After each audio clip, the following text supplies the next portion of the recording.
Starting with breaking news from India, 19 people, including children, have died in landslides that hit Kerala's hilly Wayanad district. Hundreds of people suspected to be trapped. Mundakai, Chural Mala, Atamala and Nulpuza are among the areas affected and cut off by the landslides. District authorities are drawing up plans to airlift people from the Mundakai area. Currently, there's been no concrete information about those missing and dead in the landslides.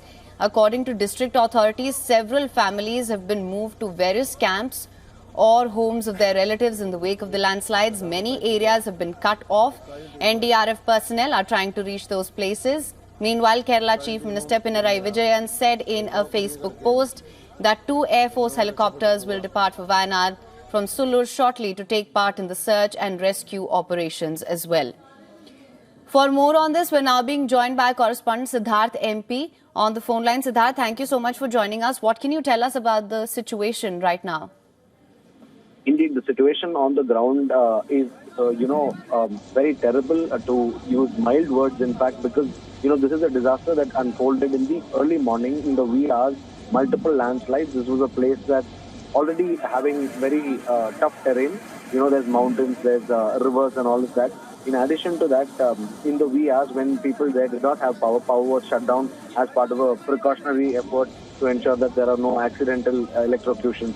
But at that time, this has completely unfolded. People had nowhere to go because in the darkness, they really did not know what was unfolding around them, and it was all sudden.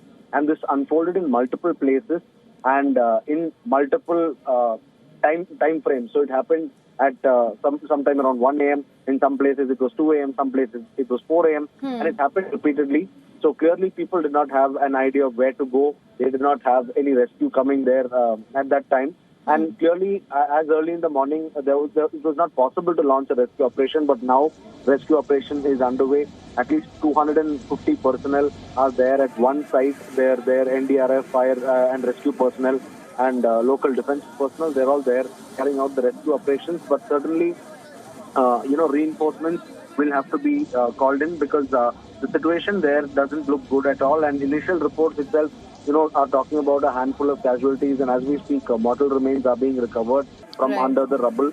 And such search and rescue operations also need sophisticated equipment much beyond what they have right now, because the NDRF teams have what they require for a small-scale operation. But then, if there are buildings that have fallen, if there are trees that have fallen and larger kind of damage, then certainly you need earth movers and larger equipment that need to be brought in for search and rescue.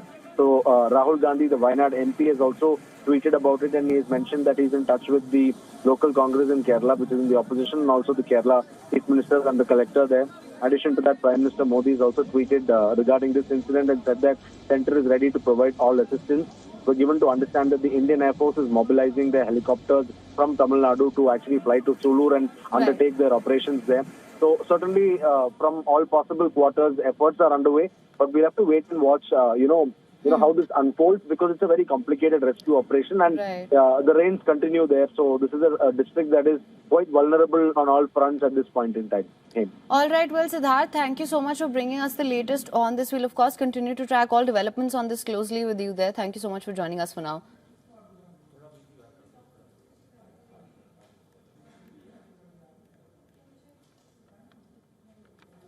For latest news, download the WION app and subscribe to our YouTube channel.